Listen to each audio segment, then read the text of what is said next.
So today I'm going to talk about a train simulator game called Densha to Go, which is a Japanese exclusive game. This is a series that's been around since 1996. It's very popular in Japan. They've made it for all sorts of platforms, including Nintendo platforms, they have huge cabinets in arcades. But it's not a series that's really ever been imported to the West. And I had to purchase mine import from Japan. It wasn't even that much, but it was. I got it from Play Asia. It's put out by Squaresoft and Taito, which I don't think were the original creators, but let me get into the biggest questions one might ask about a Japanese import like this game, a game that has never been localized for English. And that is it possible to play this game if you don't know Japanese? I know no Japanese, not a single word. And my answer is yes, it's absolutely playable.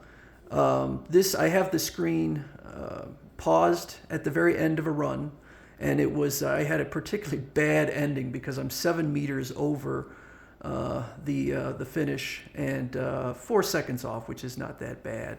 But I'll describe other parts of the screen. But I was able to pick up most of the game without doing minimal research. But it definitely helped to go on, for example, GameFAQs, and they would give tips on playing the game. And so all of the cues in there are either visual or audio or cause the controller to vibrate. So it's not, the Japanese doesn't really matter at all, the language barrier. And down there in the corner, you can see the 4 different buttons. You have the Y, which is operating the windshield wipers, which are just cosmetic. They don't really matter. But you have different weather patterns. You have rain, snow, and then sunny days.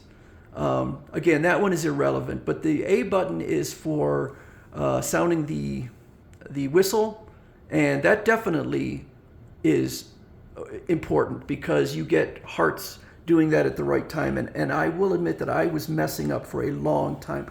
I was under the impression that what you want to do is you want to blow the whistle at the spot where that visual cue is, and that's not true. You want to blow it the moment you see that visual cue. Then you have the B button, which is the lights on the front of your train, and that one I definitely had to do research. And actually, I had read already, even before I got the game, that you turn those lights off when you see an oncoming train out of courtesy, and that will get you more hearts. Hearts are necessary to advance in the game. But you can definitely play. I frequently get scores of A or S. S is the top. So I really don't. There are things that I wish, like, I seem to be receiving some rewards, and I don't know what the rewards are. So yeah, I'm not getting the full experience, but everything is in Japanese. All of the voices are in Japanese, but you can see the controls down here. It's irrelevant. The timer, the timer has some Japanese above it, and there's Japanese, but once you figure out what they mean, it's irrelevant what the words are. So I'm going to complete this because... So, all right, so it shows a little replay of me pulling up into the station.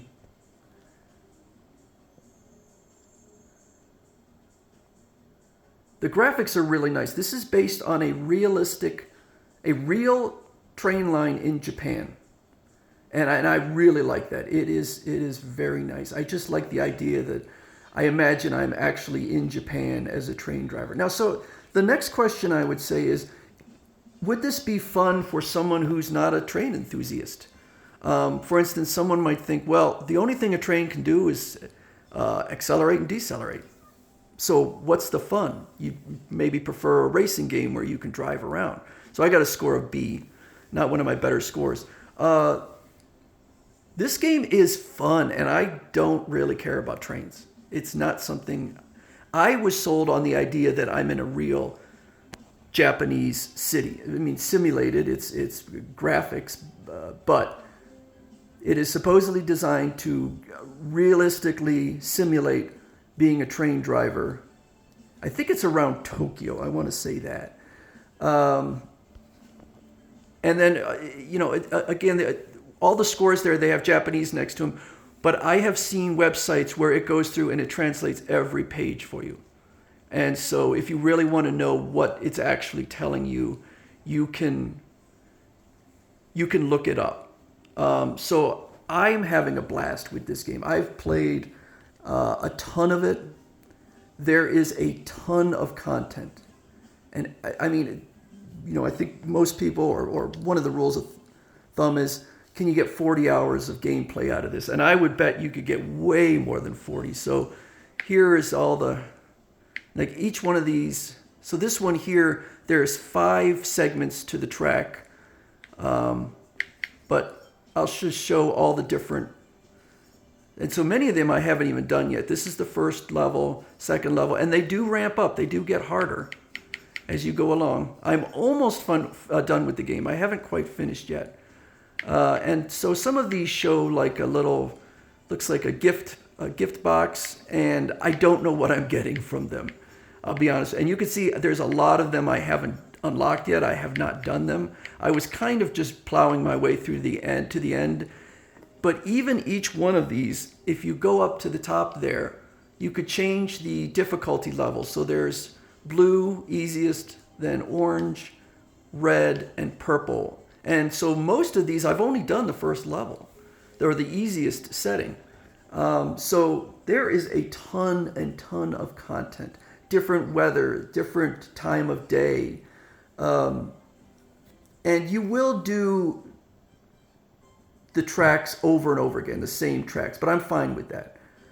I don't really care. I know I've seen some complaints about the number of that they wanted to see literally other lines than this one, but I'm okay with them focusing on one line and putting all their effort into that. So again, you could buy this on Play Asia. I don't know if you could buy it anywhere else. I could not find it at all on Amazon, but it is a really, really fun game. If you think that just driving a train, accelerating, decelerating, you have to manage a lot of things at once. There is a lot of multitasking going on, whether it's scanning for oncoming trains to turn your lights off, waiting for time to blow the whistle, but mostly it's maintaining your speed and trying to hit that perfect stop.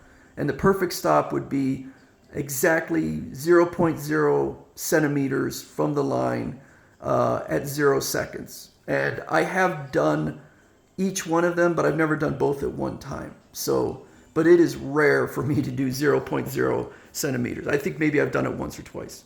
The timing one is a little more common for me, but it's still pretty hard. And so here is the box for it. Densha to go. Does not come with anything. In fact, oh no, it does have a space in there, but I highly recommend this game. I think anyone, whether you care about trains, whether you don't care about trains, whether you know Japanese or don't know Japanese, I think it's very, very easy to pick up, and it is a lot of fun. So that's Densha to Go by Square Enix and Taito.